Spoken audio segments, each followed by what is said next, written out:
What's up, and welcome back to Nowstalgia Pod, giving you your weekly look what's going on in pop culture. My name is Pat Sheehan. I am joined by my trusty co-host, Dave Martin Swagger. Dave, you staying uninfected over there? Yes, sir. And I request that you only refer to me as Baby Pluto now, FYI. Oh, you don't want to be Renji? I guess I'll be Renji for this podcast. You're Renji. we got a lot to talk about today. 3 albums from 3, I think, very solid hip-hop artists, especially people who are rising in the hip-hop sphere. We have a couple of shows and quite a few movies to talk about. But before we start, please hit that subscribe button. If you're watching on YouTube, go to soundcloud.com/nostalgiapod and listen to the podcast any way you want to. You can give us a 5-star rating review on iTunes. Circling back, though, Dave, the coronavirus sweeping the nation, man. The world. The world. The globe. It's on the verge of becoming a global pandemic. Schools are shutting down in New York City. There's Rome and Italy are basically shut down completely. They just announced all sporting events are now suspended while everybody's quarantining over there. It's pretty wild. And in the sphere of what we talk about in this podcast, it's had an impact on some of the festivals that are key to festival culture, including South by Southwest, which is largely considered like the kickoff of festival season every year, which was canceled for the first time in 30 years. Not only that, but Bond, set to come out next month. That date was pushed back, having some widespread effects. How are you feeling being up there in Boston and hopefully staying safe from this virus? Yeah, it's the Bond one I thought was most curious, but then when you think about it more, the press run required for such a movie begins well in advance and was going to kick off, I believe, overseas first. So they're basically right up against it. And it's kind of interesting. I've seen a lot of spin on that. It's actually almost a more desirable corridor now with No Time to Die moving to the weekend right before Thanksgiving, get the big pop, then roll right into a holiday week. You can see that actually being very successful for them, assuming the movie gets good reviews. And tough luck for Godzilla versus Kong, which had already been delayed to that same weekend. And after Godzilla, King of Monsters underwhelmed just a little bit last year, I think Legendary was hoping that would be a nice time frame for them. So rough stuff for them. Maybe they should push that back into next year. I don't know. But yeah, South by, man, that's rough, man. That's a huge, across the whole culture. Everything happens there. Yep. Premieres, shows, everything. So to have that just not be there and not be replaced by anything, it's not like South by's happening in 3 months. It's just gone for the year. Just kind of stinks, but it definitely feels like it's for the best, obviously, given where we're still at in the early stages of, containing everything with the COVID. Yeah, and kind of talking about Bond and I think that makes a lot of sense for them, and I think it's a good point about Godzilla versus Kong. They must have just been like, God damn it. Like we're punching the desk. I'm very interested to see what happens with the live events moving forward. Specifically, March Madness is 2 weeks away. I think less than 2 weeks away at this point. And all the other tournaments are going to be happening leading up to it for the seeding. Week from Thursday. Yeah, it's basically here. Pretty crazy. So there's a real possibility that March Madness might be played in front of no crowds this year. That would be a pretty wild scene. I'm wondering if this is also going to impact things like the beginning of baseball season, if all those tickets and everybody that wanted to see opening days are not going to be allowed to go at those times. It's going to be fascinating to see how all of these live events are impacted, including concerts. I wonder if like concerts and shows will be told not to either delay, stream in a certain way. It's going to be really fascinating. I can't imagine that fans would be very happy with that if that was like a solution. It was like, you'll get a special code to watch a live stream of this performance or something like that. So I don't know how it's going to work. It's pretty fascinating stuff. And right now I don't have a lot of faith that things are going to be cleared up anytime soon. So this might be an ongoing issue moving forward. Certainly, yes. Well, why would world leadership lead you to believe anything else this time? Do we have I didn't check. Do we have any data about how this impacted the box office this weekend? Uh yeah, it's kind of interesting. Onward was basically, it was a low number for Pixar standards, but like 40 million or so. But that's also on in line with the tracking, so it doesn't look like there was any impact on domestic box office. But foreign box office was seemed to be just kind of soft for Onward in general, and of course, it just didn't open like South Korea, China, I believe Japan as well. There's just no movies there right now. Yeah. So again, that's why Bond just wanted to get out, because I think a big part of uh, Bond's success was going to be a big foreign sum. Of course, I think people were just theorizing now about what movie has the best chance at $1 billion this year in terms of like Black Widow and Fast 9 and some other stuff. And my default choice was obviously Fast 9, but I'm like, wait, if Fast 9 doesn't get any China money when it comes out in about 2 months, Oof. different story, different calculus. So Jeez. yeah, a lot of moving parts still, that's for sure. Yeah, that I'm actually really fascinated to see if a lot of dates will be pushed back for movie releases similar to Bond, and if we're going to see just like a very dead period where only like a very select amount of movies are being released. Going to be interesting to watch, and we'll be tracking it, so stay tuned. Let's start though by digging into some of these albums, and starting with CJ Fly, Rude Boy. Man, I wasn't. This is put this on repeat for all these young artists. I wasn't very aware of CJ Fly coming into this. Drink. Yeah, but man, this first album, I hadn't heard his mixtapes or any of the singles before. Really grabbed me, and I think what I really liked about this album was it seemed to really blend a new hip hop sound with some old hip hop flourishes and like key elements to it. Like at points, I really felt like I was listening to some like mid '90s shit with some of the production, and then other times I was like, this feels very modern. And CJ Fly really impressed me with this. How are you feeling about Rude Boy? Yeah, I liked it. I've always liked, and I think I just appreciated CJ Fly. He was the first rapper out of Pro Era, of course, Joey Badass's crew.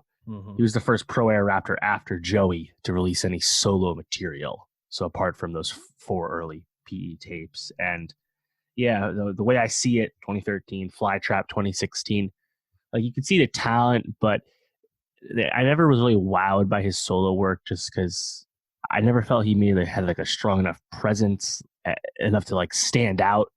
He was just kind of one of those like more lyrical throwback rappers that kind of just blends in with the other lyrical throwback rappers. And I still feel like sometimes he doesn't have the strongest like presence on the mic, but you can tell he just appreciates like the form. And this whole album is produced by Static Selecta, who's a bit of a New York production legend at this point, who also worked a lot with Joey, especially in the early days. And working with Static and just having that, as you said, just kind of an old school New York sound is really cool.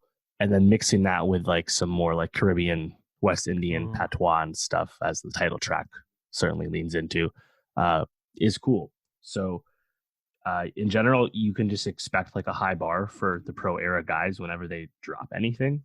And it's kind of wild that we hadn't really heard anything from CJ solo in a while. Like I mean, he was on the Beast Coast album, but I feel like he was one of the voices that kind of faded to the back, given that there were so many cooks in the kitchen for that. I guess his verse on Left Hand was probably his best moment. But yeah, this was cool. And I think Block Party with Kirk Neasy is probably my favorite one off Rude Boy, but as well as Rude Boy, the title track. But it's just pretty solid. And you can I think you just, as you said, just kind of appreciate the love for old and new.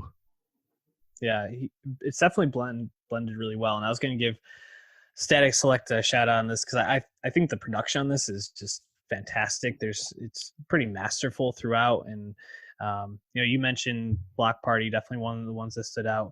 I thought LV Ascot and Grew Up were also 2 standouts for me. But really, I thought the whole album flowed together pretty well. I didn't feel like it really lagged or sped up. I guess the one thing I would say is I feel like he like the tempo or like the feeling from each song kind of stayed low the whole time, and I would have appreciated maybe a little bit more up tempo. But overall, I thought this was a really strong first album, quote unquote. So good for CJ Fly, man. I'm happy for him. Happy for Megan Thee Stallion as well, because she dropped Suga. I guess this is her second studio album, but I don't know. I guess it depends on how you want to. Yeah, I think Fever's being called a mixtape, right? And Tina Snow's being called an EP, and Suga was released in an abbreviated fashion, so it's only 24 minutes. Wikipedia right now calls this an EP. I don't know. The point is, this was supposed to be longer and supposed to be her proper official debut album, but due to all the recent label issues, it came out in its unreleased form. So yeah, this is definitely the quote music project. We don't know what the fuck to call it thing. Yeah. Do you want to start and just go over quickly like the label issues and specifically Red Sox great Carl Crawford just being an absolute dick here, man. Just hilarious that he's in the middle of this of all things. I didn't know that. I had no idea he founded a indie label. Is it 1501? Yeah, 1501. Nor the fact that it's a label that's affiliated with 300 Entertainment and actually found a star in Megan Thee Stallion. It's like their featured artist. It's just very strange, but yeah, just basic label issues when an artist wants to renegotiate because they're getting dicked over by a shitty contract they signed when they were younger or were misled on. The tale as old as time.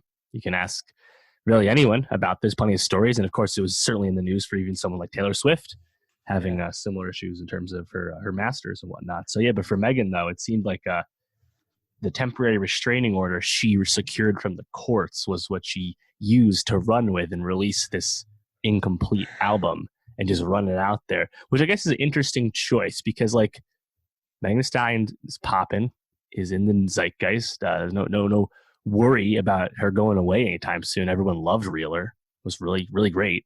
Mm-hmm. And I'm just kind of curious why she wanted to rush something so bad. Reeler came out in May and Tina Snow came out December 2018. It's not like we've been dying for Megan music. We've heard a fair amount recently. So I feel like this is kind of an interesting choice to rush something out, but it's still pretty good. So I guess you can take it either way. You know, I think this is really a very strong album. I think especially like the first half of it, pretty much up to like BITCH or Rich, and then kind of ends in a bit of a low note for me.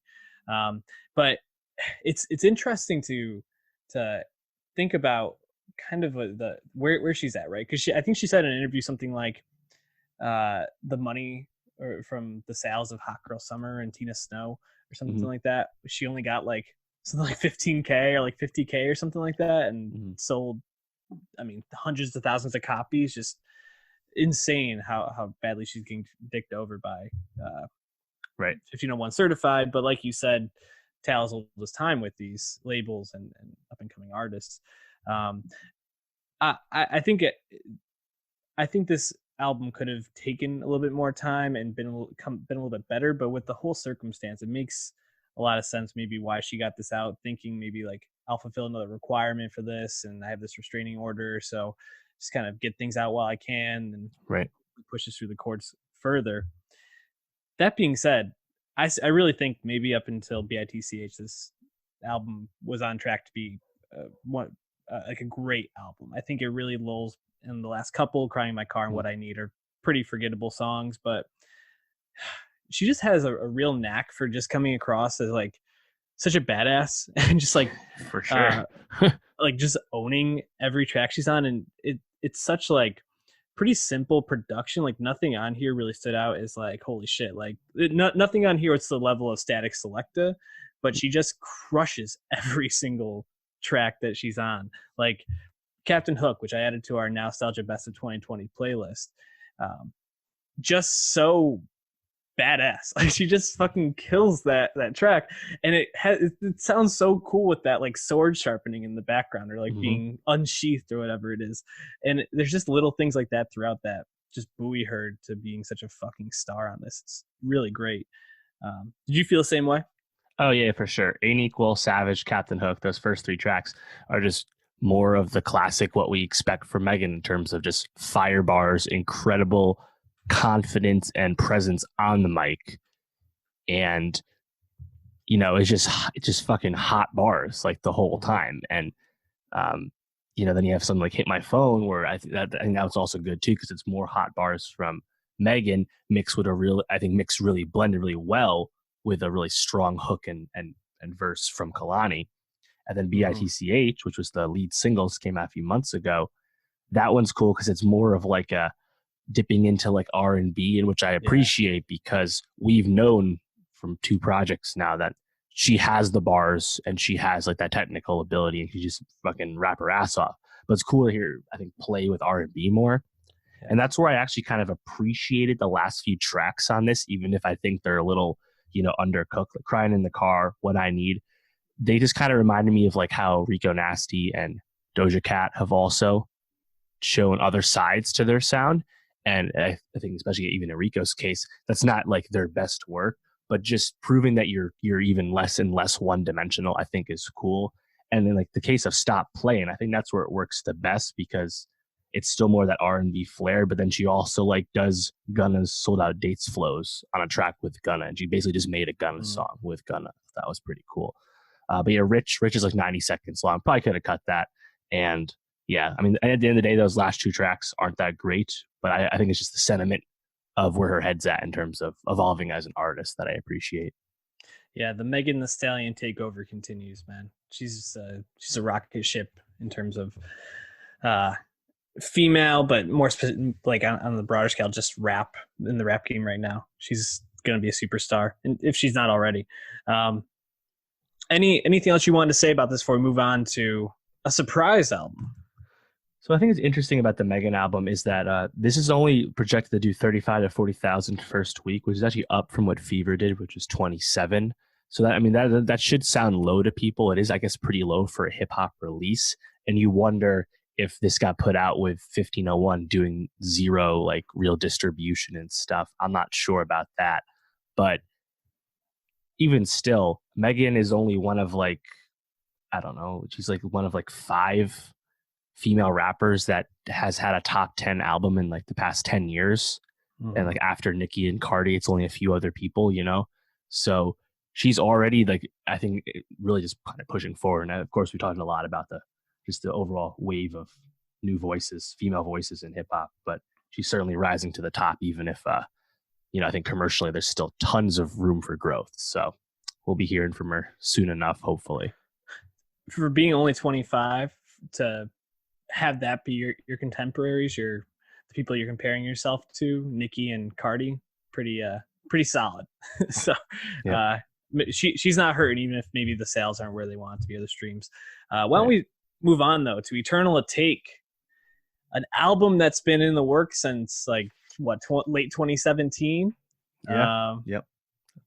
Yeah. I guess he tweeted about it in end of July 2018. To then only tweet that he's done with music, he's retiring. In January 2019, there were some leaks, even put on Spotify under fake names. Album seemed to just kind of be in a mysterious production place, and then all of a sudden, March 7th, there it is. He tweets about it, he drops it, and it's on our Spotify's. And Dave, how are you feeling about Eternal Atake? Yeah, dude. It was so interesting too, because it was maybe a week ago, 10 days ago, Uzi started tweeting a lot, and specifically tweeting a lot about this album. And he starts like putting polls up for what should be the cover, and it's like, oh wait, there's like real smoke now. This is different than before. And similar to Megan, for a long time, Uzi was beefing with his label. He had signed a Generation Now, DJ Drama and Don Cannon's imprint on Atlantic Records, and it did get confirmed by, I think, Rolling Stone that were preventing him from releasing music due to various things. And it did seem like maybe we had a chance last year when he dropped a few official singles, which are not on this, of course. That's Iraq, Same with Paradise, those tracks. But yeah, then the fact that, like, I think everyone was thinking, all right, next week, was it the 13th? Wow, this Friday, everyone's like, all right, that's probably the day we're gonna get the Uzi album, Suga album as well. And then he's like, fuck it, that was the plan, motherfuckers. But I'm dropping this shit now. I mean, what was it, like 10 a.m. or something Friday? Yeah. Like it was not like a New Music Friday, like get everything ready for it. No, that was like, it was just kind of like early Friday morning. He's like, he just sprung it on everyone. And I think that was really exciting because you somehow got the surprise factor with all this pent up excitement and just, rabid fans who are really anticipating this project. And I think this is satiating the fans. This is good. This delivered. And I think that's surprising. I think this is probably his best work to date, which I really did not expect because we're definitely in a different phase of Uzi's career than we were when he blew up about 4.5 years ago. So I really liked a lot of it. Obviously, it's a long-ass project. There's plenty to cut here if you wanted to, but I think there's just so many great moments, especially for big Uzi fans, that it's I'm just kind of blown away that it's as good as it is. Yeah, when upon my first listen to it, I was really just not taken by it, and it took me maybe another listen, a couple of plays through like the songs that stood out the most, and a couple of the ones that didn't grab me, but I saw people tweeting about a lot, to I think find the appreciation and see that this is there's a lot of quality here. But I do think the number of tracks does detract a bit, because I don't think every track on this is good. I think there's a couple that certainly could have been cut or just kind of seem redundant compared to some of the other stuff that's on here. It's interesting because as I was listening to it, I kept kind of being like, oh, is this the end? Is this the end? And it's kind of put together by like skits, right? Yeah. So it's what Uzi's like taken by aliens and he's like going through space and I don't know, like being probed or some shit. I think at one point he's like about to be probed and like gets out. It's a concept, but Baby Pluto, Renji, and Lil Uzi Vert, like these three like discs, quote unquote. Exactly. And I think the beginning, the Baby Pluto part, I like a lot. I think Pop is a fucking banger. I also like You Better Move a lot. I think that song goes. The second half, I'm like, okay, this isn't grabbing me as much as the first part. Then we get to the Lil Uzi part, the ending, and I found that to be probably the most up and down, especially with the bonus tracks. Like That Way is fucking awesome song. Like, you're sampling Backstreet Boys. It's catchy as hell. It feels right in line with EXO Tour Life and just kind of like that same vibe. But then the other like bonus track, was it Futsal Shuffle 2020? Shuffle 20. That didn't grab me at all. And like I just kind of found myself like up and down near that last part. And I think that kind of left me with like is this album really that good or what? I just kind of like, I don't know, more into it at the beginning, and the long runtime just couldn't keep up with it. I don't know. How are you feeling just as like going through the different sections, the different discs? Yeah, I think in that sense, it's a lot like a lot of his other stuff. Like Love Is Rage 2 had plenty of fat as well. Perfect Love Tape definitely had a lot. But like, Little Uzi Vert versus the World 2016, that's probably his most celebrated project as a project. I don't think Uzi really is someone who is going to deliver on the concept. It's funny listening to people, the producers like TM88 and other guys talk about like the process of working with Uzi. And by all accounts, he is in the studio all the time and does really work a lot. But that also means he makes a shit ton of songs. But it does sound like he takes his time on songs, not like just craps out a million songs a night, like say like a Future does or something, So I think he's someone who like his concept on like projects is going to evolve. At the end of the day, though, he's not the kind of rapper who's ever going to consistently deliver on that kind of thing. I think when it pops, though, of course, it's kind of like one-off stuff like EXO Tour Life. Obviously, his most celebrated song, a song with over 1 billion streams on Spotify. It was my number one song of 2018. It was in my decade songs as well. A song like that, he just threw up on SoundCloud. That was not like the centerpiece of an album. He was put on Love Is Rage 2 because it was already out and was such a big hit, Mhm. So I just, you know, if we're asking Uzi to give us something profound, or at least something more coherently thoughtful like that, I don't think we're ever going to get that. But I think what people like about this is that you get a lot of like the classic things you want from Uzi, like some of those songs, like, all right, this is the shoulder shimmy, eye rolling Uzi that everyone likes, and you know you can just get down with that track. So for me, it's just kind of like moment to moment, which is how I've treated all of his other projects as well. You just take what you like, you discard what you don't, because he does have a unique voice in hip hop. I think he has a lot of varied flows, but he can kind of make those kind of flows his own, which is really cool.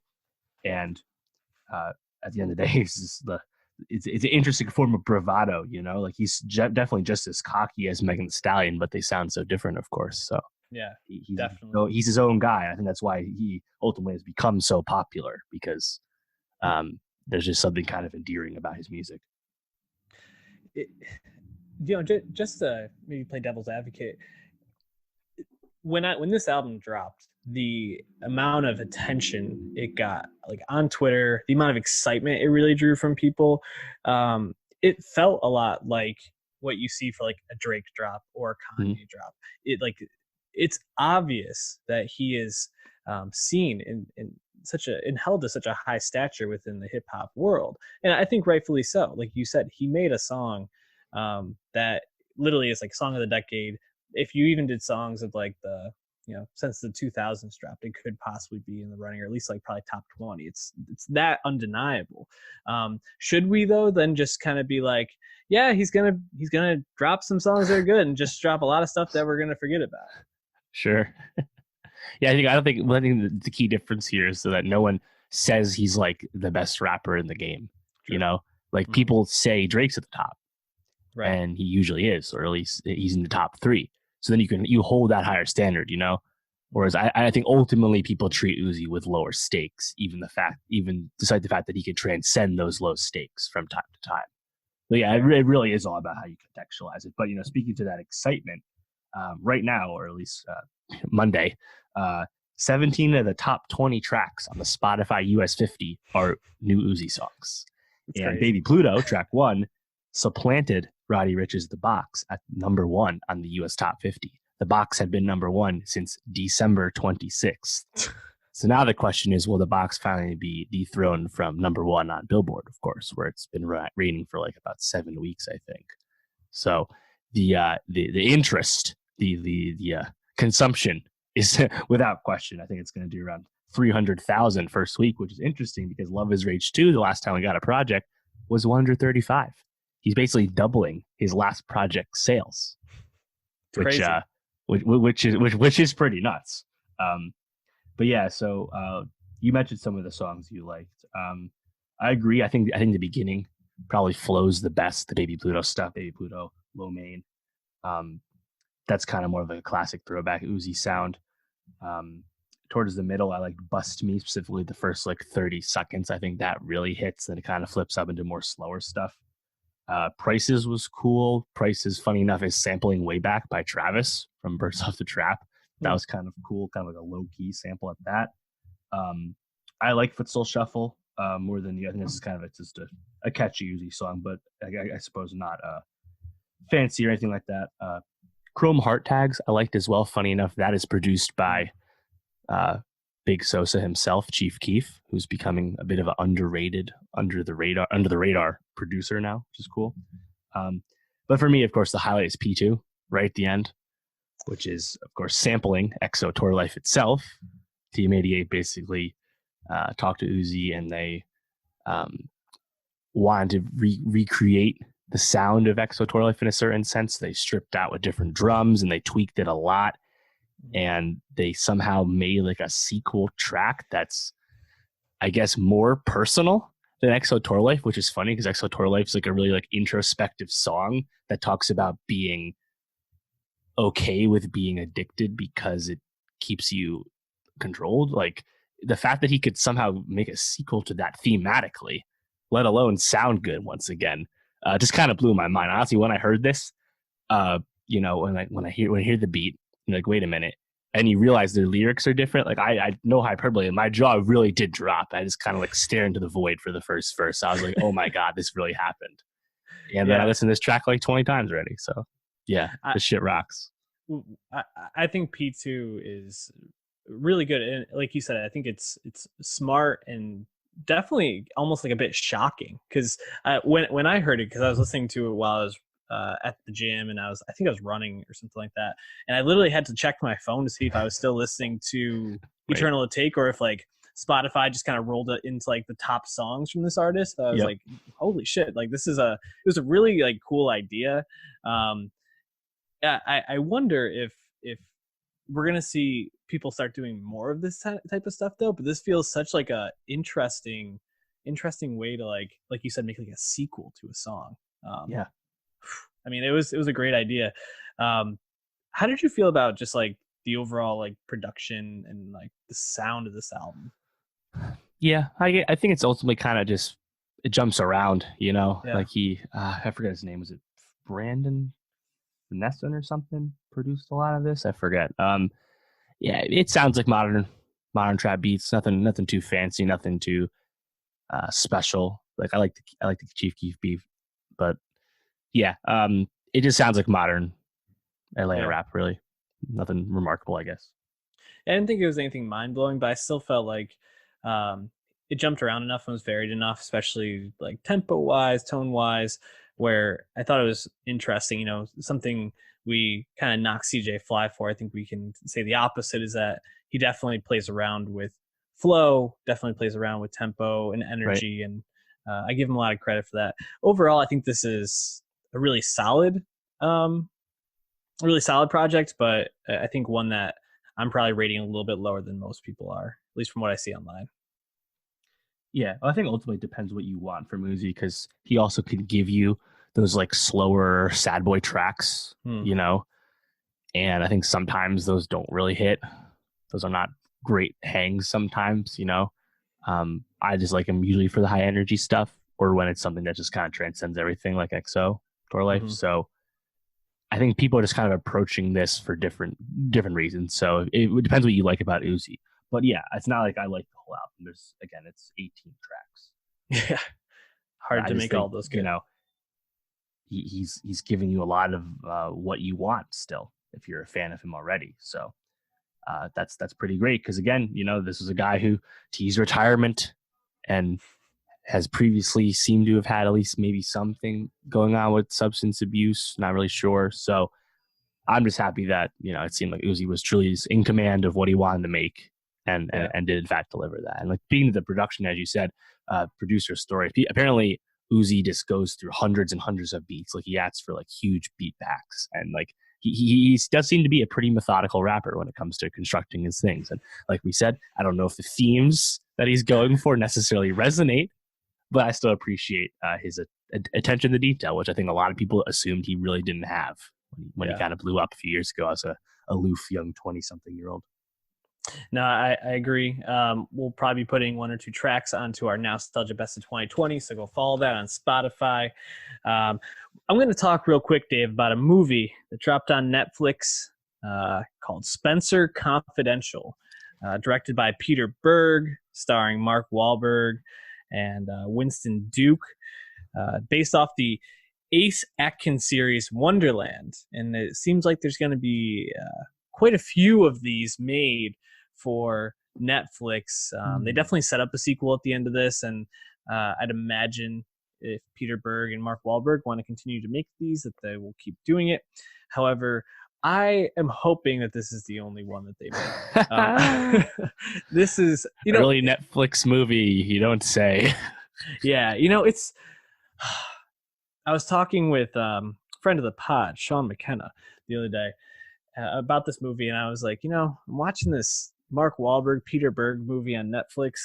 It's pretty crappy, man. And I was like, I feel like Netflix is either really terrible or makes really good movies. Like you have The Irishman and Roma, or you got I even forgot about the movie The Last Thing You Wanted. Yes, The Last Thing You Wanted, or movies like this. And this is definitely a step up from The Last Thing You Wanted. You have Mark Wahlberg, Winston Duke really being this team. Mark Wahlberg is this exiled cop who goes to prison for beating up the police chief because there's all this dirty business going on, and he gets out of jail after beating up Post Malone, and who plays a white supremacist in this movie who's in jail. Okay. Yeah, exactly. Not hard to see. No, not hard to see at all. He's all right. But he gets out of jail, and then he goes back and he's helping this guy he lives with, his friend who runs a boxing place. So far you have basically like a cop movie. It kind of turns into a bit of a detective movie, and you got a boxing movie kind of all rolled into one. Winston Duke is a boxer at this place who Mark Wahlberg has to take under his wing because he doesn't know how to fight. Mark Wahlberg does.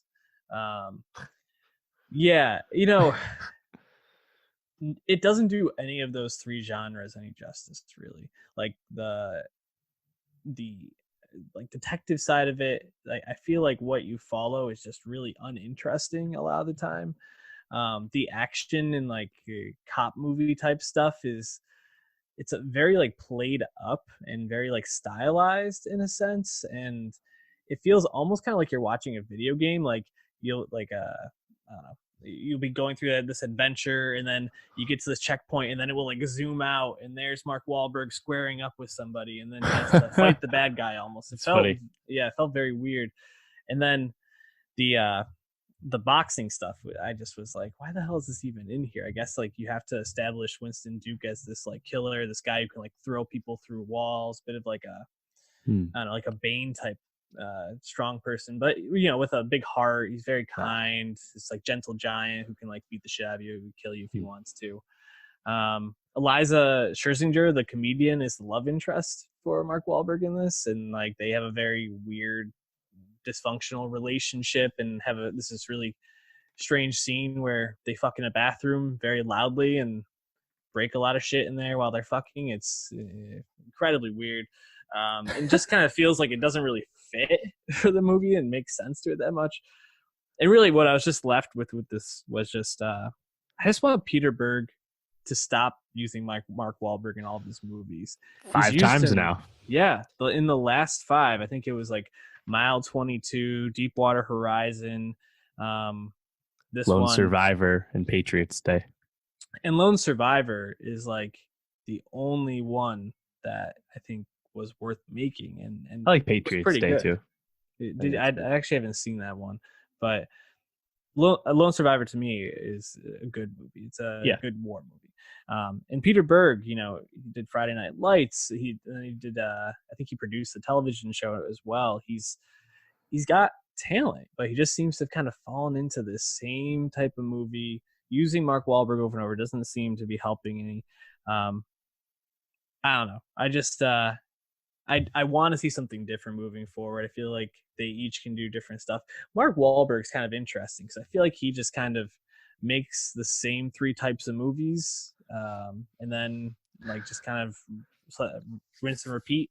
He's just been collecting checks for a while. It feels like with what was it? Daddy's Home, comedy role, Peter Berg movies, and I don't even know. Like Mark Wahlberg kind of is disappointing. Like I feel like he's kind of mailing it in because like once in a while he does something enjoyable, like Pain and Gain or Departed. Yeah, but or even the other guys, or is it The Good Guys? I forgot. Yeah, the other guys for sure. The other guys. It's a pretty funny movie. Like, and Adam McKay, and I think maybe that's the thing is, Berg isn't one of those top level directors. When Wahlberg works with these good directors, seems to bring, the fighter seems to bring something more out of him. But I don't know. I was a bit disappointed. I thought this was going to be a lot better than it was. But this is where we're at. Winston Duke probably was my favorite part. Just like he had some of the best lines, some of the funniest moments. And I'm interested to see where he goes. He was in Black Panther, obviously, then Us. I want to see him working with some better directors and hopefully getting some more roles moving forward. So for sure.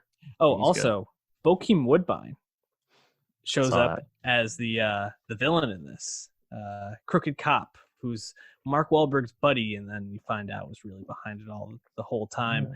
he just looks so much like Dave Chappelle. It's almost like off-putting. You know, He I want does him look to a lot wear a like him. wig. That's true.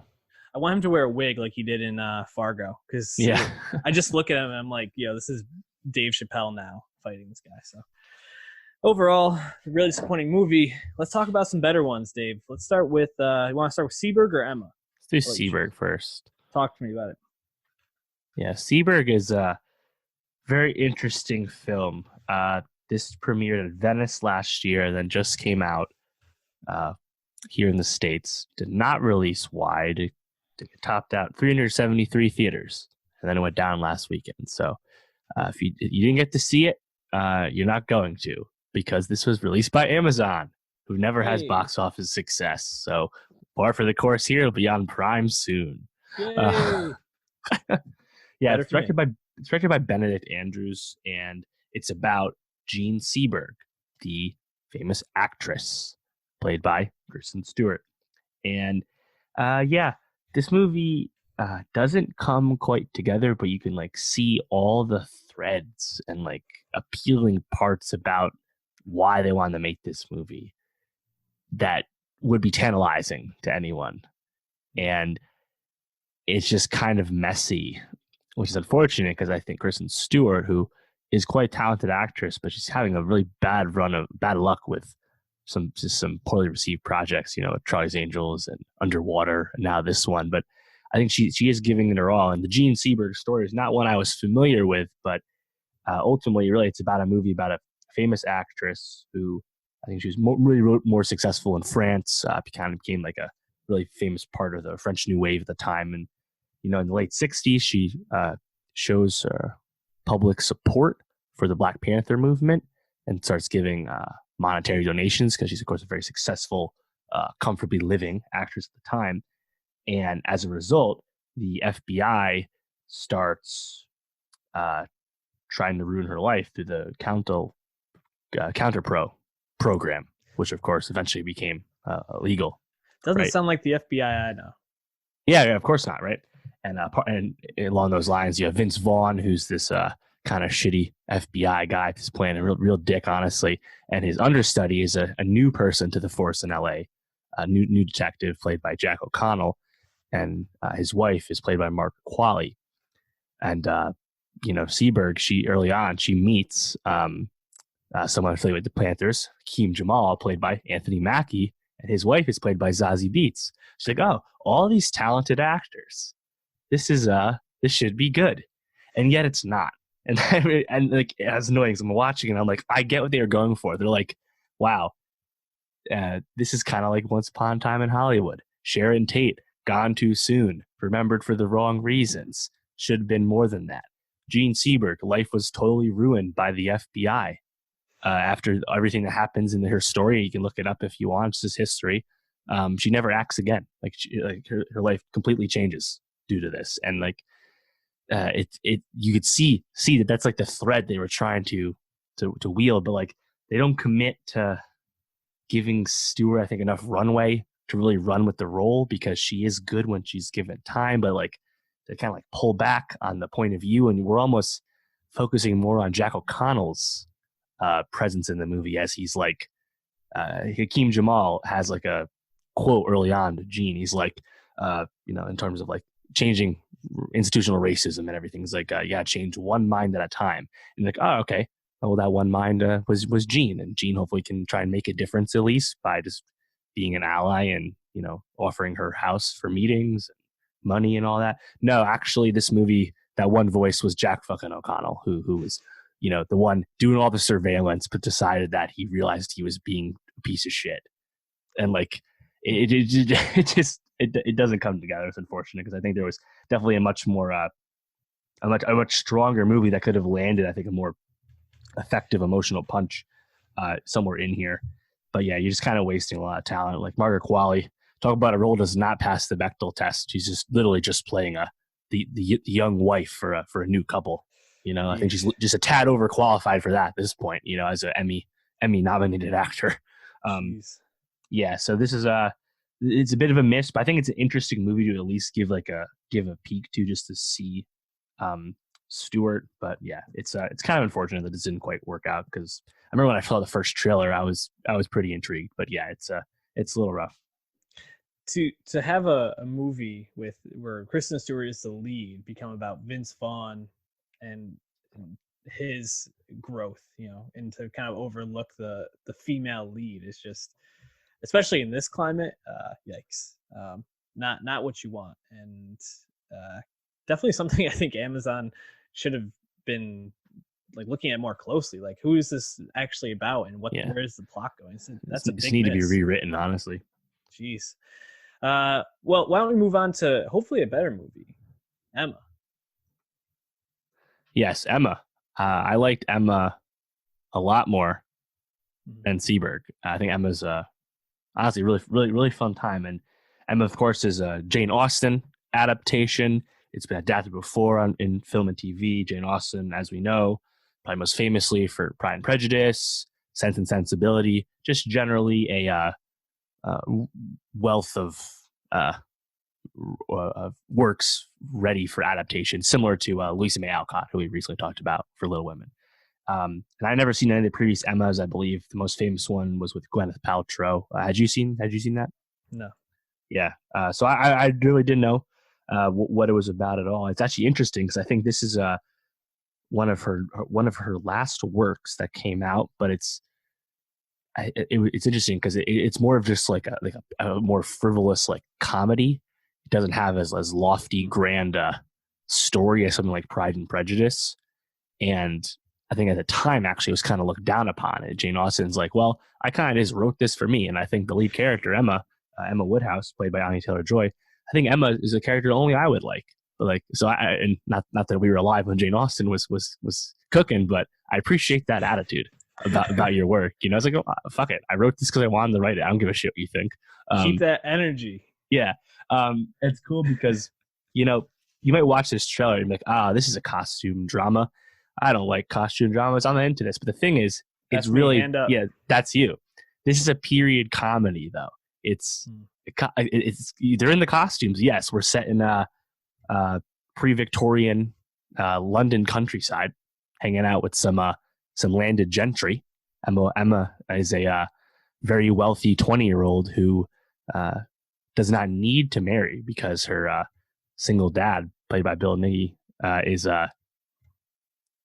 doesn't need her to do that. They have enough wealth, so she's kind of hanging out, and she's kind of just basically like a socialite who like kind of like runs the town and tries to like match make people in town because it amuses her, and she just thinks she's the smartest and the most beautiful one in town. And I think there was the tagline, which is from the book and being in the movie. Emma, handsome, clever, and rich. That's kind of how she lives her life.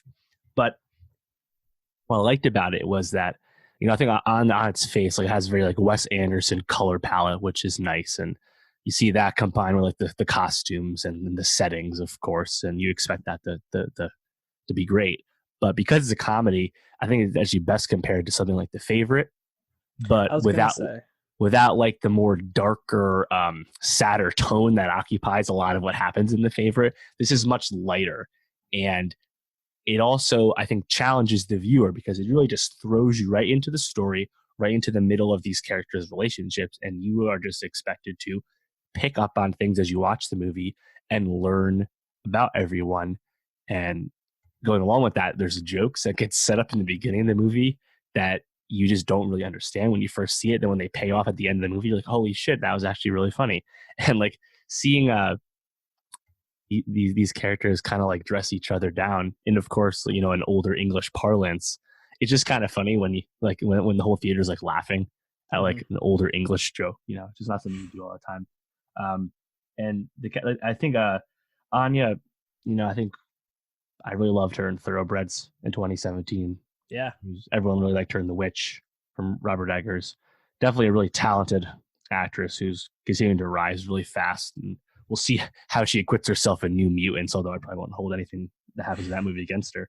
I think Anya is really well picked for at least this interpretation of the Emma character, because she has a way of like emoting with her face and her like really engaging eyes that just kind of make up what she looks like when she's acting. So tough to say why, I guess, but I think she was she did this role well. But then the key to this movie is Johnny Flynn, who plays George Knightley, who's like the foil to the Emma character and eventually the love interest as well. And he's really great. But there's a lot of also just characters that are just really like finely written for humor. This guy like Caleb Turner's in this. A lot of talented English folks. Two people from Sex Education. Tanya Reynolds, who's was it the Squid Girl, Octopus? Yeah, she's doing some completely different in this, but I think she's really great. Mia Goth is kind of like Emma's like underling, like lackey in a sense. She's hilarious. Yeah, it sounds like a good time.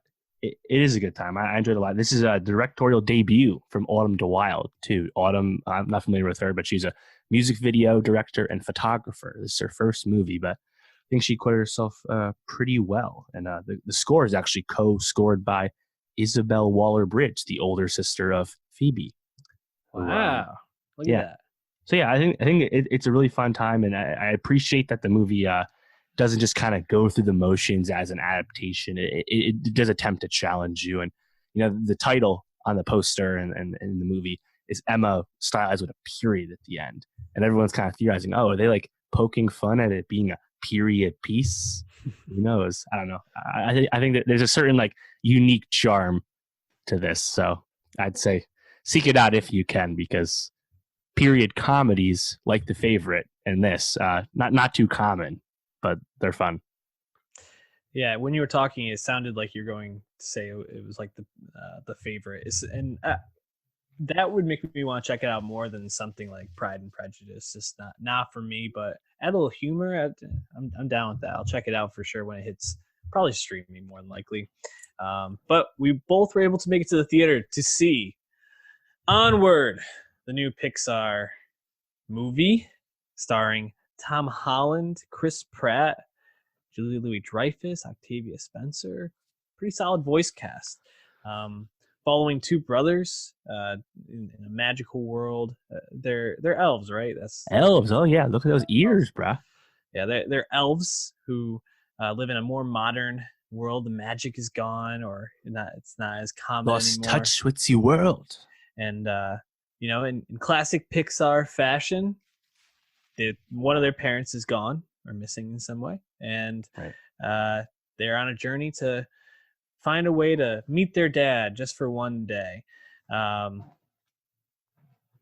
left this movie being like, that's a pretty good like B. For Pixar, that's a pretty good B. I'll give them a solid. Is entertaining, had some heartfelt moments, some laughs, but overall, just in terms of what the quality of Pixar, this is going to be one of their middle tier movies. How did you feel about it? Yeah, it's funny. So like thinking about it, I totally agree with all the takes that it's more of a lower rent attempt at what Coco and Inside Out achieve. I totally see that and agree with that. Yet I had a really great time watching this movie, pretty much start to finish. And it's like, yeah, you can see the formula, the Pixar formula that is, hero's journey, sentimentality, all these things we associate with Pixar, something that is entertaining and engaging to children, but also is tugging at the heartstrings of the parents taking their kids. It's a pretty tried and true formula for Pixar, and you can see that formula for this. But I don't know. I found Onward just kind of endearing. I don't know. I think part of it was I really loved Chris Pratt as Barley, the older brother, and kind of being with a Jack Black impersonation almost. He doesn't always sound like himself. It does sound like Chris Pratt, but I thought he was kind of a riot the whole time and really funny. And yeah, I think the ending, again, not dissimilar to Toy Story 3 meeting the death at the fire pit or whatever. It's an ending we understand from Pixar films, but I thought it really worked. So it got me. It got you. But yeah, it's not like top tier, but For I think for any other movie you would like it. I think it's kind of where he's kind of grading on the curve. Sure, and that I agree. I mean, I think if this was like DreamWorks or something like that, we would Yep. be like, this is a really great DreamWorks movie. But Yes. when you're putting it up against some of like the best animated films ever made, of course it's going to fall a little bit down the rung. I agree. I think there were some really funny moments with this. I especially liked the scene with the cops and where they get stopped and they have to impersonate the step or like the new boyfriend or whatever, like Officer Bronco. That's what his name is. I thought that scene was great. I also, I mean, the scenes that were sentimental really were great too. Like the scene where the dad is dancing to the music, or like the half of the dad is dancing to the music, right. and they're dancing with him. I thought was a really heartfelt and moving moment. There's a lot of great stuff in there. I think where it kind of falls just a little bit short is I did feel like there were some lulls, and some moments where I was like, that was okay, or I didn't really know if some of the things totally like got me, like at the whole Julie Louis-Dreyfus, Octavia Spencer like side journey with the Manticore. I was kind of like, some of this is good, some of this isn't really working for me totally, but I thought the Manticore introduction was great. The side quest, if you will, getting the map. So that was awesome, and I think that kind of connects to like the theme of like losing touch with the world, an obvious parable for like how society is today. I wish they almost explored that more, because that's a simple yet tangible idea that I think could have been almost just mined deeper.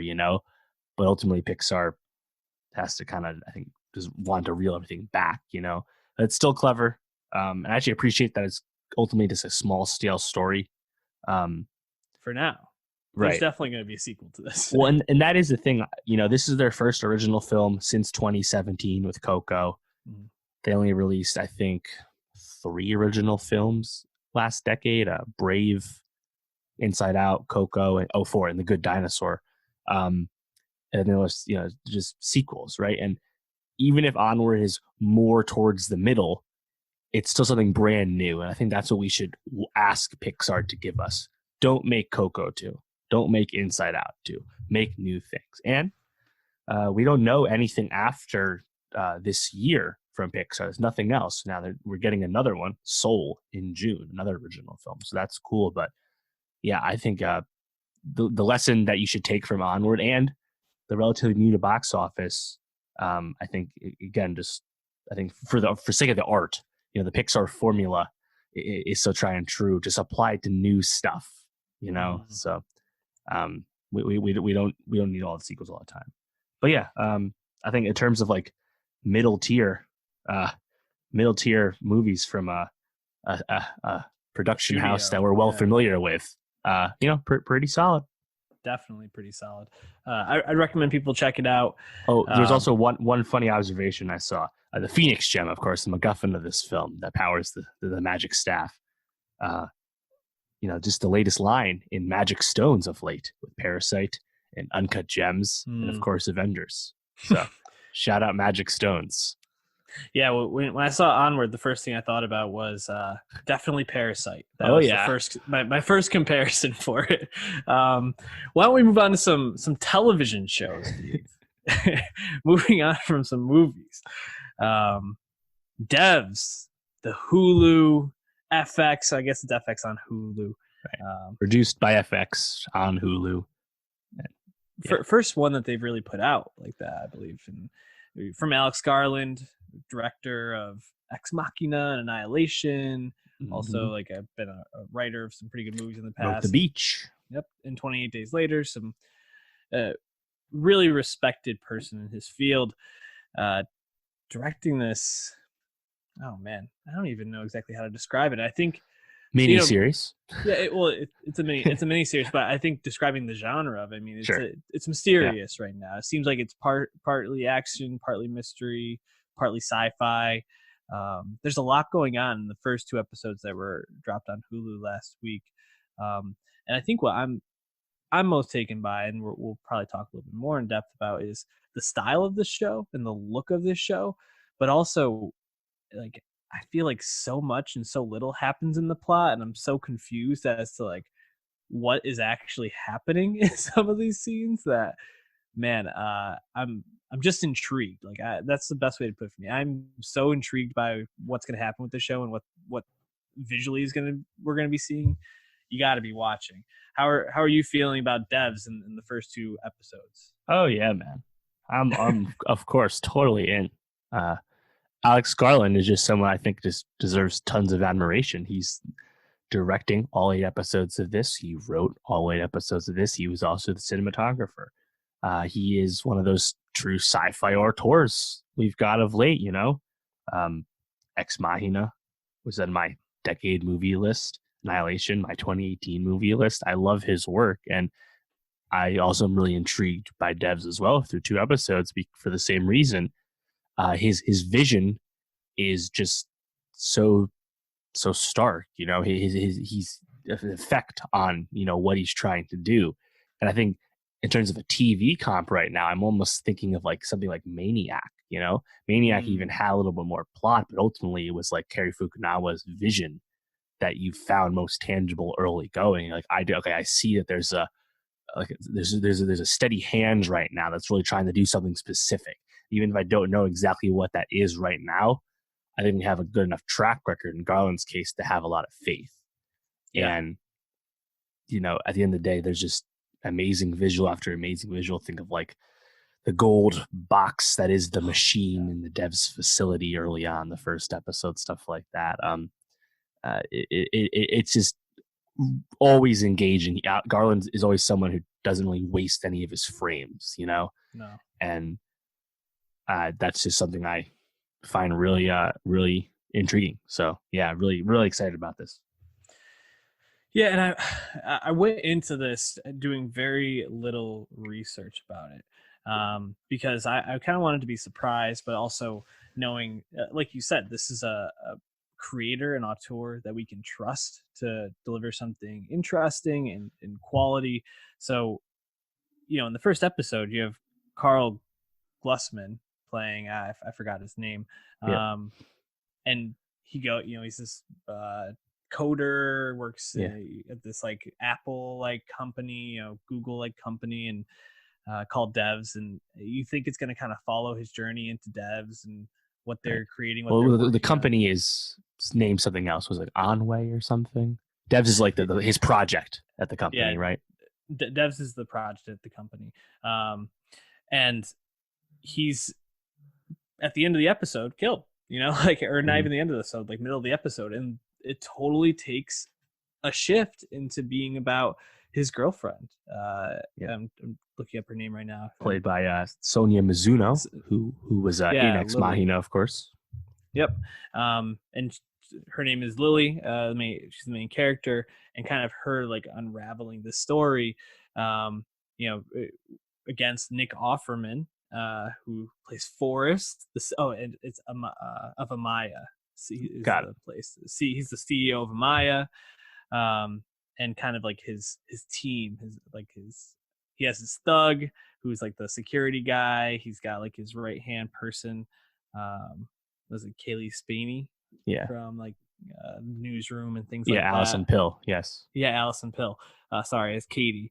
So there's a lot of like really quality actors in here, but just like the way it kind of spun things on me, and then it's kind of becoming like this also like a spy noir show kind of in the second one. You know, she goes to meet with the handler for for Sergei's, like, I don't know, Russian inner workings, and then there's a whole showdown that I think is set really beautifully between the security guy and him. There's just so many like scenes that stand out, images that stand out, and at the center of it, I'm like, what the hell is Devs? Like, that shit looks interesting as hell. It looks like you can see Jesus and the two people he's put on the cross with in one scene with what they're developing. It's potentially looking at like being able to like see things that happened in the past or relive memories vividly. It's pretty crazy. Oh yeah. That again just kind of speaks to Garland's strengths, where he challenges the viewer. He lures you in with talent and strong writing and memorable visuals, but he challenges you with his themes. and his storytelling choices. That I think that's very, very obvious in something like Annihilation, but he's something like Ex Machina, which has a lot of existential questions to it, Mhm. And Oscar Isaac's character in Ex Machina, I think, is a pretty obvious analog for Nick Offerman in Devs. Kind of the eccentric, almost reclusive, Yes. genius, wealthy, famous inventor person. Yep. So it's kind of Jared Leto in Blade Runner 2049. It's a pretty common archetype, but you can write it a lot of different ways, especially when you get someone who can cast someone who can be very neurotic, like Oscar Isaac or Nick Offerman. I think honestly, Nick Offerman, you wouldn't think of casting in something sci-fi adjacent off the bat, but he honestly, at least in the beginning, seems like a really great choice for this kind of character. Mhm. So I'm excited about that. And Tony Mizuno, I'm not really familiar with a lot of her other stuff besides her Garland collaborations, but I think the fact that Alex picked someone he had previously worked with in a lesser capacity for this role, I think speaks volumes. And I'm also excited about Alison Pill just because I feel like she was someone who, coming off the Newsroom, I was excited to see more from her. And I feel like she's been around, but we haven't had that like great next role from her, Yep. So I'm hoping this is a good supporting presence from her as well. Yeah, I think Offerman, like you said, was a really inspired choice because when you think of him, you think of Parks and Rec, right? And Of course. you think of him playing this comedian. He's done a lot of shows with his wife, Megan Mullally, and it's just he's this funny guy, and then he kind of comes into this and has such like a serious, brooding, like you said, eccentric side to him, and I think that just adds to the mystery. Like you want to know what happened to him, why he is the way he is, what really drives him as a character, and it seems like it might be the death of his daughter, but there's definitely a lot more to explore. So I'm all in on Depth. I can't wait to watch episode 3 and just keep moving forward with this. Hell yeah, man! And I think the FX on Hulu, play I think is interesting, but I'm actually kind of excited about when Disney bought Fox, they also got FX, and FX I think is pretty widely known to TV fans as a consistent harbinger of incredible television, of course, the home of Atlanta, most famously. But the fact that now their shows are much more accessible to people by being on something widely subscribed to like Hulu, you're no longer required to have a cable login, or pay a little bit for the FX app, So I think this is exciting, and John Landgraf, I think, is probably going to be happy about this too because he has a way to get his shows in front of more people. So this is cool.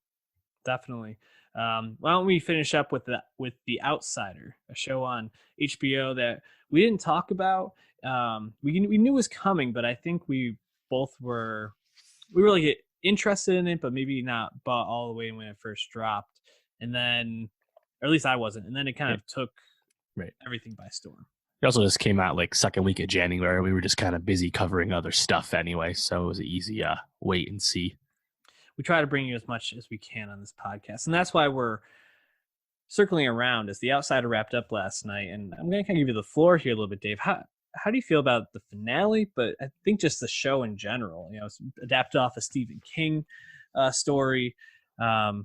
Did you enjoy The Outsider? I did enjoy The Outsider. 10-episode season, not necessarily a mini series at this time, although I think this 10-episode narrative is the last we'll see of these characters, I'm assuming. Maybe we'll talk about that at the end. Interesting. Okay. Yeah, I think I like the beginning more, where you get more of the Richard Price aspect of this. Price wrote most of the episodes, not all of them. Of course, the famous crime novelist who also wrote Wire and The Night Of, I think, where he really started to shine as a television voice.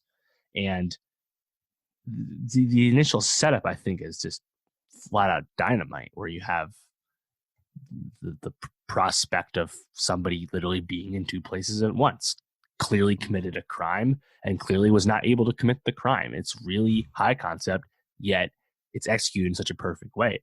And the almost stunt casting of Jason Bateman in the early episodes as Terry Maitland, I think, really kind of sells that. And then when you go from there and you learn that, again, as a Stephen King adaptation, there is going to be something supernatural, but they don't waste any time with that. You know, I think the pilot's really great because from the first hour in, you're like, oh wait, something is afoot here. Clearly, something else is going on.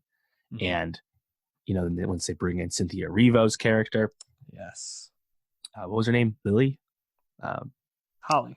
Sorry, yeah. Once Holly comes in, and you get this kind of other energy to the show when you stop following Van Mendelsohn as much, and you know, I think maybe we could have trimmed it down a little bit. Maybe if this was 8 instead of 10, it's just as good or even a little tighter. But I almost like the fact that we got just kind of extra time to see how these characters come to grips with the reality they're understanding. And then it kind of ends like a Stephen King thing. You got to go get the supernatural guy, go kill the clown, you know, go, in this case, go to the fucking cave and kill El Cuco. But ultimately the outsider is more concerned about, you know, mentally how something like this affects people, and you know, the various wife characters in the show as well. I think they get moments about, you know, how everyone's processing grief and having their faith challenged and all that stuff. So yeah, I think it was really good the whole time. It's dark, you know, it's not the funnest time, but I enjoyed it. Yeah, I got serious True Detective season 1 vibes from this season. I thought it was really great. I thought Mendelsohn and Cynthia Erivo playing these two people who had very opposing worldviews, one very narrow and rigid and black and white, you know, that there's the evidence and you just go by the evidence, and then one who's like, there's more out there than we know, you know, and the way that they kind of come together and play off each other by the end of it, I think was just fantastic. I feel like you had something to say right there. No, I totally agree. I think the Bateman stuff was, like you said, really, really smart, because I was totally sucked in, like, oh, we're gonna get to watch Jason Bateman playing this character who has to like survive in prison, and while he might be innocent, that's gonna be really interesting. And no, they totally flipped that in your head by episode 2, that right. he's not part of this. And then you have a dynamite supporting cast. You know, you have Bill Camp, who pretty central character, but probably what, 3rd or 4th lead in this. Like, yeah, absolutely. Really, I thought he was fantastic in this. Cynthia Erivo, she's excellent in everything she's in at this point. Like, girl is just a dynamite actor and performer and everything. And then I really liked the stuff with Terry Maitland's wife, and I'm forgetting that actress's name. But I thought that was actually some of the most like fascinating, like human building stuff about like how you, when you're at the center of something like this and you were obviously not a part of it at all, how you're kind of like the shrapnel and like the casualties that no one thinks about and talks about, and how you move on from it. Just really, really interesting stuff. I'm hoping, and this is where I kind of think maybe someone from this cast might be back. I'm hoping Holly can kind of be like the through line for this. And I think they kind of set something like that up at the end, where she's kind of typing in her computer as like the credits roll, as potentially being like the person who goes around and is like facing these supernatural things. And she seems to have that ability to like spot those things too. Interesting. How would you feel about that if that were the moving forward? Yeah, I was almost just thinking like the outsider itself could be just some kind of brand, and they could, like kind of like what they did with the Terror, you know, bring back the Terror, but do something completely different, you know? I wonder if that's appealing to Cynthia Erivo, very in-demand talent at this time. She seems to really just enjoy jumping around to lots of roles. Obviously, just did Harriet Tubman. She's about to be in the 3rd season of Genius as Aretha Franklin. But that would be cool, because maybe that in that case she would truly be like the lead from the jump, I guess. I'm not sure, you know. I would probably advise them that to not continue the show if you're not getting price back, you know. But it's an interesting prospect. I think that what I really liked about Ariva's performance is that she's playing someone that's probably on the spectrum in some way, yet it doesn't get hokey. And I think she kind of just approaches the character, and the writing helps this too, with a certain like level of warmth, but also like, I guess, respect for the way people can be different than others. And Like there was a chance for that character to be really just really off and could have kind of honestly really hurt the show. The performance was done differently, but that was not the case. That was great. And yeah, Ben Mendelsohn, you know, crushing the American accent once again. You love to see that. He's great in everything he is. It's nice to see him be not a bad guy. Yes. Also, you know, he's been a bad guy a lot recently, but he's just obviously a talented guy. And Bateman was behind the camera a few episodes in the beginning too, and we know he's honestly become quite the talented director. You know, with Ozark. So yeah, I think outside, you know, I think HBO's found something with these early starting off the year with some kind of drama. They did True Detective season 3 this time last year. You know, the way they're programming, I think they figured something out with anchoring the first wave of shows with this kind of drama. HBO seems to be really good at this, dude. I don't know. Yeah, they might make it. We're speaking of HBO. We'll be talking about the new Pope next week, as that's wrapping up tonight. What else should people be watching for or listening to, Dave? Oh man, well. Our favorite show on TV is back, Westworld, season 3 on Sunday. LOL. I'll be chiming in on Avenue 5. I stuck with the show. This was also something that, you know, started airing with Outsider and New Pope. So talk about that. The Hunt is finally coming out from Universal, the infamous film that was controversial, perhaps for dumb reasons. So that's cool. First Cow from Kelly Reichert, one of the most acclaimed movies of the year thus far, is rolling out in a wider, limited but wider release. Really excited about that one. That got rave festival reviews last year. And no real music to speak of. Octavian was teasing something, though. I'm not sure what that is. But yeah, plenty to discuss as usual. It seems things are really picking up. So exciting time. Definitely an exciting time. And again, SoundCloud.com/NowstalgiaPod. Follow the podcast anywhere you want there, and go to YouTube, hit that subscribe button, as well as a 5-star rating and review on iTunes, and Nostalgia Best of 2020. Search that on Spotify and follow that playlist and share it with all your friends so you can stay up to date with all of the music that we're listening to. And that's good this year. We'll catch you next week. Peace out.